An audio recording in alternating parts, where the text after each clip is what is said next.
उप मुख्यमंत्री प्रेमचंद बैरवा का भीलवाड़ा दौरा के बारे में आपको जानकारी दे देते हैं। भीलवाड़ा के प्रभारी मंत्री के रूप में पहली बार उप मुख्यमंत्री प्रेमचंद बैरवा भीलवाड़ा पहुंचे और सर्किट हाउस में उप मुख्यमंत्री बैरवा ने कार्यकर्ताओं से मुलाकात की। नगर निगम की ओर से आयोजित हरित संगम मेले और टाउन हॉल में कार्यक्रम आयोजित हुआ। कार्यक्रम में deputy CM doctor Premchand Bairwa ने शिरकत की और साथ ही सीएम ब्रजलाल शर्मा की ओर से कराए जा रहे विकास कार्यों की भी डिप्टी सीएम प्रेमचंद बैरवा ने तारीफ की। उप मुख्यमंत्री प्रेमचंद बैरवा का भीलवाड़ा दौरा, प्रभारी मंत्री के रूप में पहली बार उप मुख्यमंत्री प्रेमचंद बैरवा भीलवाड़ा पहुंचे और साथ ही मुख्यमंत्री ब्रजलाल शर्मा की ओर से कराए जा रहे विकास कार्यों की भी प्रेमचंद बैरवा ने तारीफ की।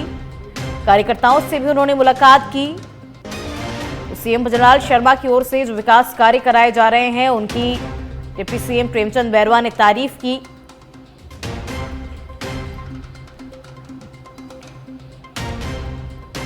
मुख्यमंत्री रोजगार उत्सव राज्य स्तरीय कार्यक्रम आज मिनी सचिवालय के सभागार में प्रभारी मंत्री ऊटाराम निवासी के मुख्य आतिथ्य में संपन्न हुआ।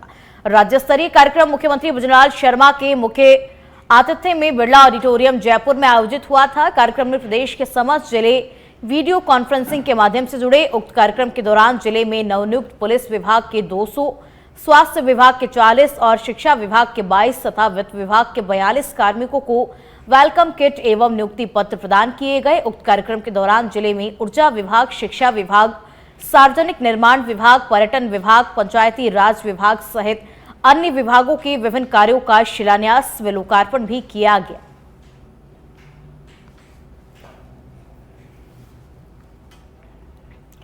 मुख्यमंत्री रोजगार उत्सव के जिला स्तरीय कार्यक्रम नैनवा रोड स्थित अलगोजा रिसोर्ट में ऊर्जा राज्य मंत्री एवं बूंदी जिला प्रभारी मंत्री हीरालाल नागर ने कार्यक्रम में शिरकत की। ऊर्जा मंत्री नागर ने राष्ट्रीय युवा दिवस और स्वामी विवेकानंद की जयंती पर स्वामी विवेकानंद के चित्र पर पुष्पांजलि अर्पित कर उन्हें नमन कर कार्यक्रम का विधिवत शुभारंभ किया। इस दौरान जिला कलेक्टर अक्षय गोदारा, जिला पुलिस अधीक्षक राजेंद्र मीणा, एडीएम सुदर्शन सिंह तोमर सहित अन्य अधिकारीगण एवं नवनियुक्त कर्मी मौजूद रहे।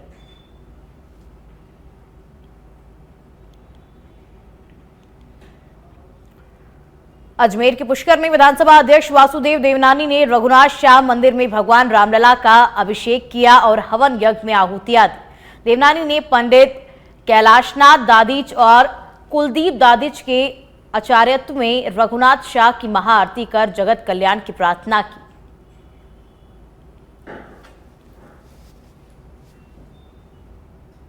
विधानसभा अध्यक्ष वासुदेव देवनानी का पुष्कर दौरा आपको बता रहे हैं। यहाँ आकर के मैं अभिभूत हुआ कि बिना ईश्वर के आशीर्वाद से जीवन में आदमी कोई भी आगे नहीं बढ़ता। और संयोग से कल ही जो है यहाँ पे भगवान राम की जो अयोध्या में प्राण प्रतिष्ठा हुई उसकी वर्षगांठ थी। तो ऐसे अवसर पर जन्मदिन होना और मनना मेरे लिए बहुत ही सौभाग्य की बात है। मैं सारे पुष्कर की जनता को और आप सबको अपनी ओर से बहुत बहुत धन्यवाद। और चलिए अब जयपुर से खबर आपको बता देते हैं। जल महल की पाल पर पतंग महोत्सव का आयोजन किया जाएगा। राजस्थान सरकार के पर्यटन विभाग की ओर से यह आयोजन किया जाएगा। मकर संक्रांति के दिन सुबह 11 बजे पतंग महोत्सव शुरू होगा और सांस्कृतिक कार्यक्रम का भी आयोजन होगा। पर्यटकों को ऊंट की सवारी और पतंग उड़ाने का आनंद भी मिलेगा। तो मकर संक्रांति के दिन सुबह 11 बजे ये पतंग महोत्सव शुरू होगा। इसमें सांस्कृतिक कार्यक्रमों का भी आयोजन होगा जिससे पर्यटकों को ऊंट की सवारी और साथ ही पतंग उड़ाने का आनंद भी मिलेगा।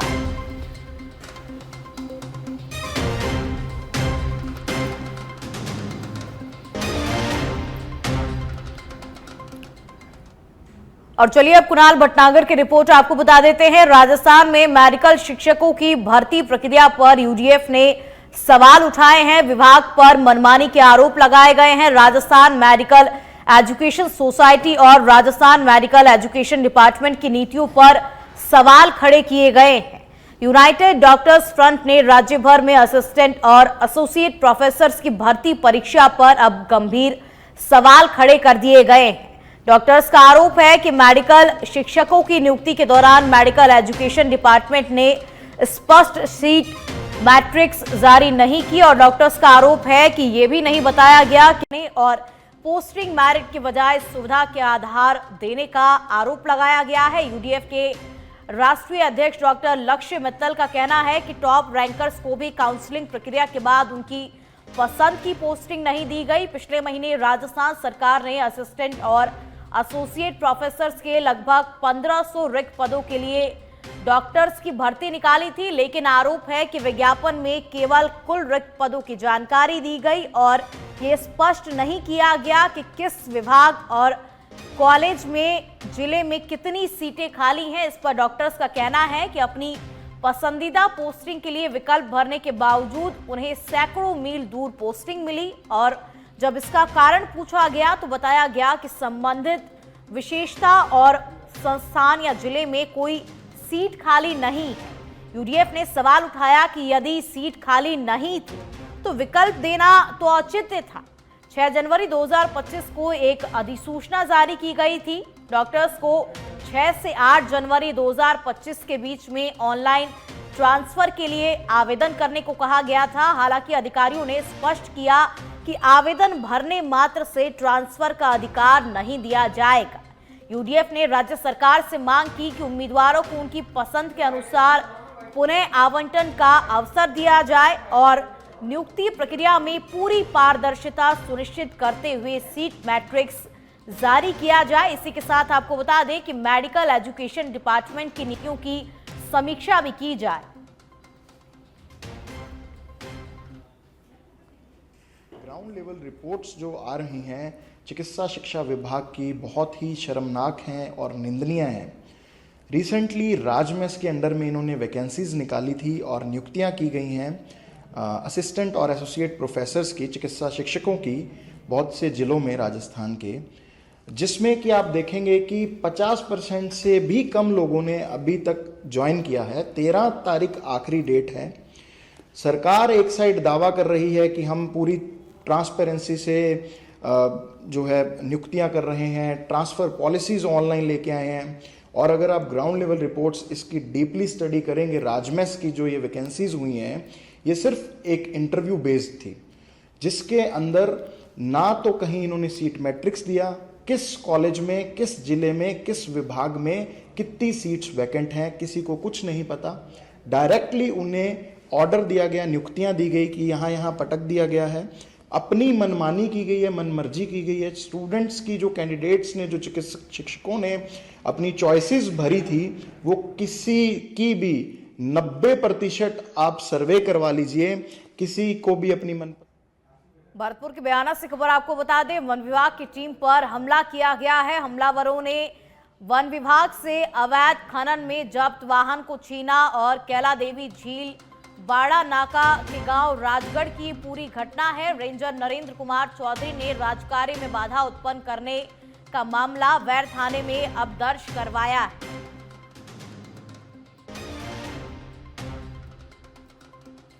वन विभाग की टीम पर हमला किया गया। कैला देवी झील का बाड़ा नाका के गांव राजगढ़ की पूरी घटना है। रेंजर नरेंद्र कुमार चौधरी ने राजकार्य में बाधा उत्पन्न करने का मामला वैर थाने में दर्ज करवाया है। हमलावरों ने वन विभाग से अवैध चीजें जब्त की और वन विभाग की टीम पर यह हमला हुआ। अवैध खनन में जब्त वाहन को हमलावरों ने जब्त किया।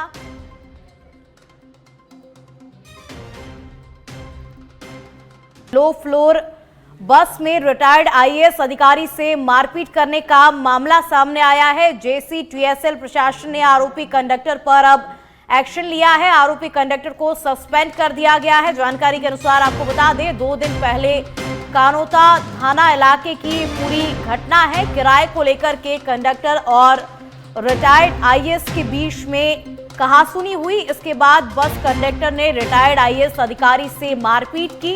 रिटायर्ड अधिकारी की शिकायत पर कानोता थाने में मामला दर्ज हुआ और आज घटनाक्रम में एक्शन लेते हुए कंडक्टर को निलंबित कर दिया गया है। तो एक बुजुर्ग आईएएस अफसर से इस तरीके से मारपीट करना सरासर गलत है। लो फ्लोर में रिटायर्ड आईएएस अधिकारी से कंडक्टर ने मारपीट की और अब उस कंडक्टर पर एक्शन लिया गया है। जयपुर से खबर आपको बता दें, डीसीपी वेस्ट अमित कुमार के निर्देश पर आगजनी की घटना कारित करने वालों को काबू किया गया है। खुद जाकर के आग बुझाने का प्रयास किया और फायर स्टेशन पर काम करने वाले दोनों शख्स सरना डूंगर में काम करते थे। रिको एरिया में आगजनी सीसीटीवी पड़ताल के बाद पुलिस पहुंची और दोनों के गिरबान तक अस्थायी फायरमैन विजय शर्मा व अस्थायी ड्राइवर राहुल यादव को गिरफ्तार किया गया। पूछताछ में आगजनी की 3 घटनाओं का खुलासा भी हुआ है। घटना में प्रयुक्त बाइक भी बरामद की गई है। एडीसीपी वेस्ट आलोक सिंघल के सुपरविजन में थाना अधिकारी हरीश सोलंकी ने कार्रवाई की। इसी के साथ आपको बता दें कि डीजल चोरी कर बेचकर आर्थिक लाभ प्राप्त करने के उद्देश्य पर आगजनी की घटना कारित करने का ये मामला सामने आया है।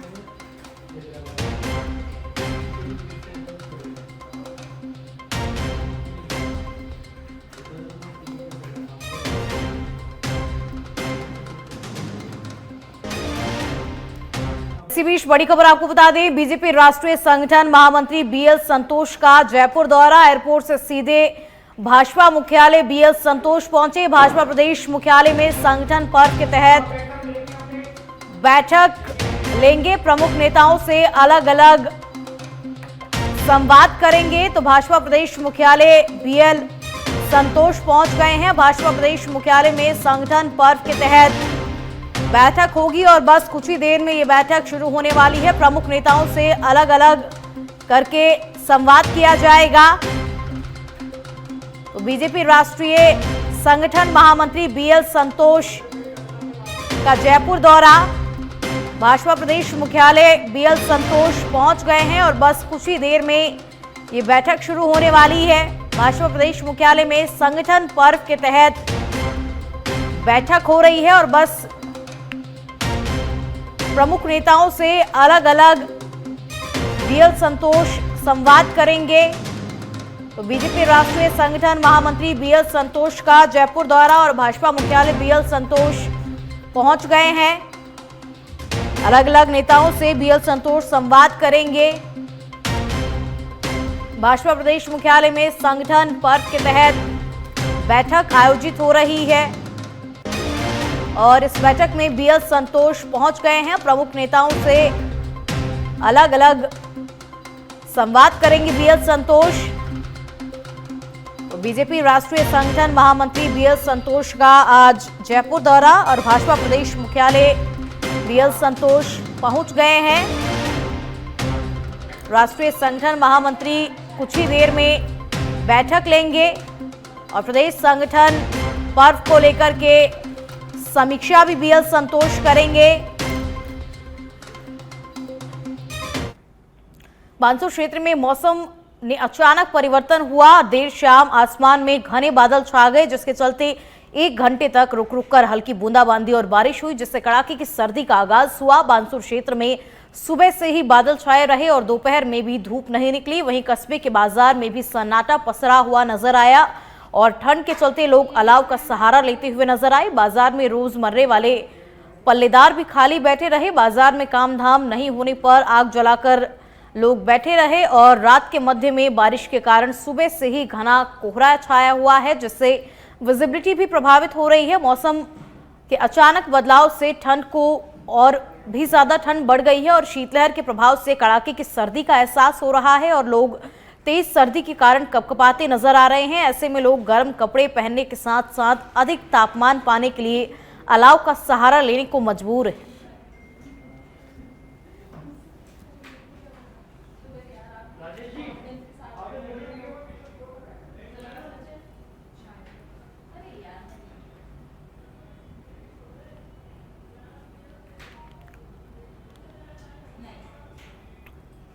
चूरू के सुजानगढ़ सालासर रोड पर स्थित गांव लोढ़ासर के पास हुए सड़क हादसे में 40 वर्षीय युवक की मौत हो गई है। जानकारी के अनुसार डंपर को पीछे से कार ने टक्कर मारी, जिससे कार में सवार युवक घायल हो गया, जिनको आसपास के लोगों ने बाहर निकाला। घायल को बाहर निकालते ही कार में आग भी लग गई है। वहीं घायल को अस्पताल में चिकित्सकों ने मृत घोषित कर दिया। फिलहाल पुलिस मामले की जांच कर रही है।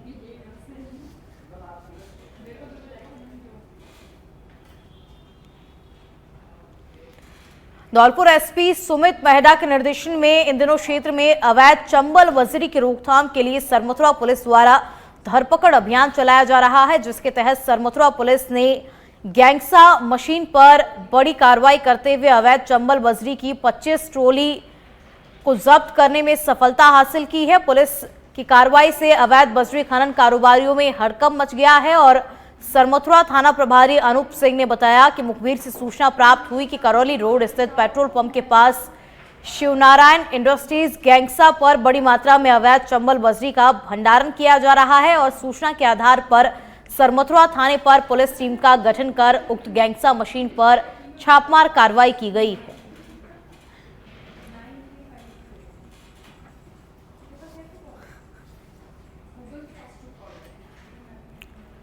भारतीय सेना में युवाओं को भर्ती होने के लिए प्रेरित करने के लिए उद्देश्य से आज जबलपुर में सेना का एक दल डीडवाना पहुंचा। इस दौरान सेना के लेफ्टिनेंट ऋतिक कुमार, लेफ्टिनेंट सौरभ चावन और सूबेदार सिकंदर खान ने डीडवाना सहित अनेक गांवों का भ्रमण कर कायमखानी समाज के युवाओं को मोटिवेट किया और उन्हें भारतीय सेना में भर्ती होकर देश सेवा करने का आह्वान किया। साथ ही सेना में भर्ती युवाओं के सामने आ रही दिक्कतों की जानकारी लेकर समाधान का भी आश्वासन दिया गया।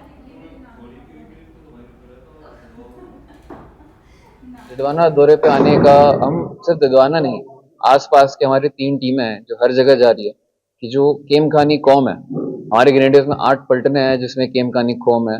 एंड ये बहुत ही जोश और शोर से हमारे लिए इन्होंने पूरे हर एक लड़ाई में पार्टिसिपेट किया है, हर लड़ाई लड़ी है, लेकिन कमी हो रही है, एक डेफिशिएंसी है। तो हम देखना चाहते थे कि उस डेफिशिएंसी का क्या कारणवश है, किस कारणवश वो डेफिशिएंसी हो रही है। और उसी दौरे में हम जितनों को भी मतलब मनोबल बढ़ा सके, मोटिवेट कर सके, क्योंकि उनकी कमी होने से हमें दिक्कतें होती है। एंड केमखानी मतलब फौज को केमखानी की जरूरत है, क्योंकि केमखानी एक मार्शल रेस है, क्योंकि वो बहुत पहले से एक वेल एस्टैब्लिश्ड मतलब गर्म खून की रेस है जो कि जिसने इस देश। सिरोही के आबू रोड से खबर आपको बता दें, एक साथ 3 मकानों में चोरी हुई है। चोरों ने अलग अलग घरों के ताले तोड़कर के चोरी की वारदात को अंजाम दिया और चोरों ने घरों से सोने चांदी के जेवरात सहित नकदी लेकर के चोर फरार हो गए। घटना की सूचना पर शहर की पुलिस मौके पर पहुंची। पुलिस ने चोरी की घटना को लेकर के सीसीटीवी फुटेज खंगाले हैं और पुलिस अब इस पूरे मामले को लेकर के जांच कर रही है। तो एक साथ 3 सूने मकानों में चोरी की वारदात को चोरों ने अंजाम दिया और घरों से सोने चांदी के जेवरात सहित नकदी लेकर के चोर फरार हो गए। और जैसे ही इसकी सूचना पुलिस को लगी, पुलिस मौके पर पहुंची और पुलिस अब सीसीटीवी फुटेज खंगाल रही है और जांच कर रही है। तो चोरों ने अलग अलग 3 घरों के ताले को तोड़ करके चोरी की है।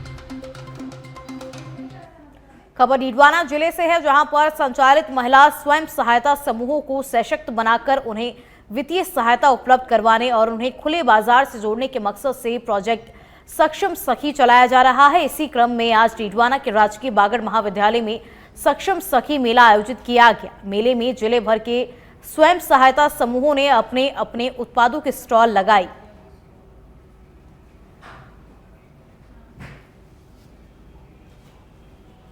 देखिए, सक्षम सखी के नाम से एक प्रोजेक्ट जिले में चल रहा है और जिसमें जो राजीविका में जो जुड़ी हुई हमारी सेल्फ हेल्प ग्रुप की महिलाएं हैं, उनको प्रोत्साहन के लिए इस तरह की एक्टिविटी हम करते रहते हैं और पहले भी ऐसे मेले का आयोजन किया गया है।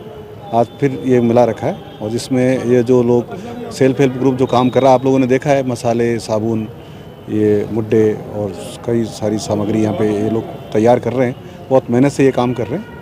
तो इनकी मार्केटिंग को प्रमोट करने के लिए लोग इनको देखें। हमारे स्कूलों में MDM बनता है, तो उसके लिए कुकिंग कन्वर्जन जो राशि है उसमें से मसाले, मिर्च मसाले खरीदने के लिए हमने आदेश जारी कर चुके हैं और जिस भी सक्षम सखी ने हमारे विद्यालय से संपर्क किया है उन्होंने उनसे मसाले खरीद रहे हैं। काफ़ी अभी बताया, इन्होंने प्रतिनिधि ने बताया कि 60,000 से ज़्यादा के मसाले हमारे स्कूलों में सप्लाई हो चुके हैं। देखिए, राजीव का जो ग्रुप है, स्वयं सहायता समूह जो है, अलग अलग प्रोडक्ट्स ये अपने घरों पर वहाँ पे बनाते हैं। इससे महिलाएं जुड़ी हुई है। हमने अभी इसका पूरा कलेक्टर साहब के साथ में अवलोकन किया है और जो मसाले हैं, शुद्ध मसाले हैं, अचार है, ये अन्य जो साबुन है, वॉशिंग पाउडर है, इस तरह की, तो हमने सभी SHOs को ये निर्देशित कर रहे हैं हम कि जो हमारे वहाँ पे मैस चलती है, प्राइवेट मैस है, उसमें इन्हीं से ये मसाला खरीदें।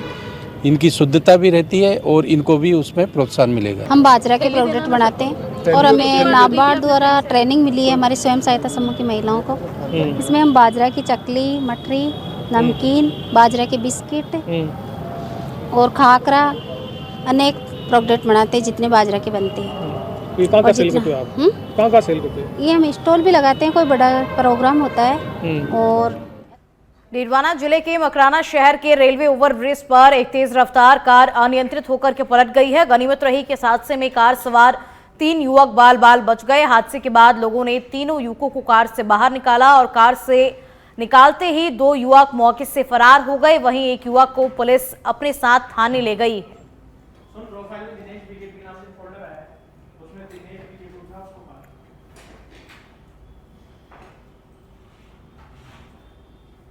जो दोनों के गोठड़ा थाना इलाके की कीरो किरानी में युवक की हत्या के मामले में परिजनों ने शव का पोस्टमार्टम करवाने से इनकार कर दिया है। परिजन हत्या के आरोपियों को गिरफ्तार करने और मुआवजे की मांग कर रहे हैं। पुलिस अधिकारियों ने समझाइश का प्रयास किया लेकिन परिजन अपनी मांगों पर अब अड़े हुए हैं।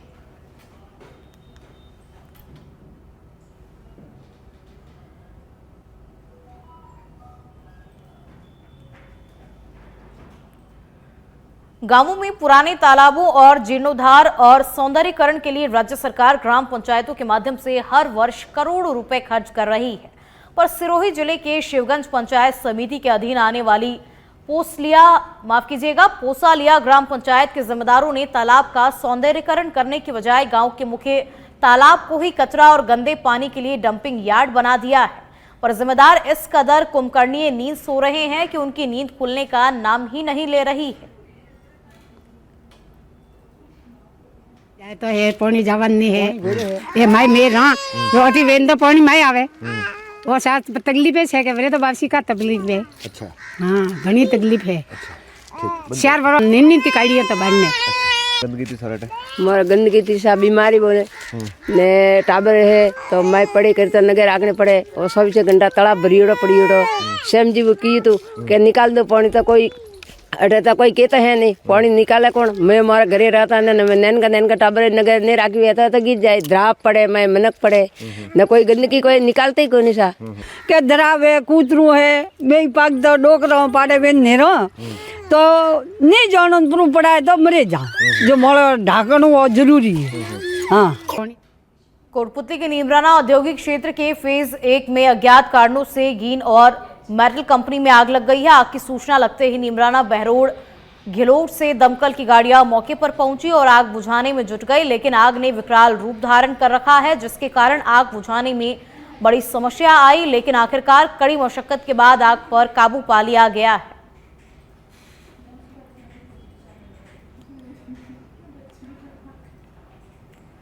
और अब खबर पाली के बाली से है, जहां पर तोगावास मैन बस स्टैंड के पास में राज्यसभा सांसद और भाजपा प्रदेश अध्यक्ष मदन राठौड़ के जरिए स्वीकृति राशि से आज बस स्टैंड भूमि का शिलान्यास हुआ। ये शिलान्यास पूर्व यूआईटी चेयरमैन संजय ओझा और गुंदोश मंडल अध्यक्ष मांगू सिंह डेंडा के जरिए किया गया। इस मौके पर गुंदोश सरपंच दिनेश बंजारा, रघुनाथ सिंह रावड़ा और वीरेंद्र मादड़ी, नंदकिशोर शर्मा, रामेश्वर लाल शर्मा, कुपाराम सिरवी और ग्रामीण मौजूद रहे।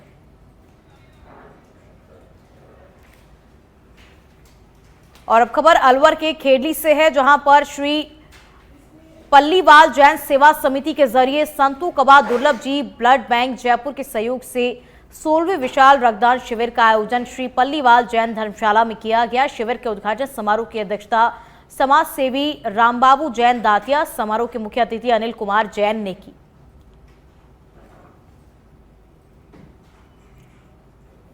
पाली के सुमेरपुर में 3 दिनों से मौसम में अचानक बदलाव आने से सुमेरपुर तखतगढ़ शहर समेत ग्रामीण इलाकों में कड़ाके की ठंड देखने को मिल रही है और शहर से गुजरने वाले हाईवे पर छाए कोहरे से वाहनों की रफ्तार भी धीमी देखने को मिली है।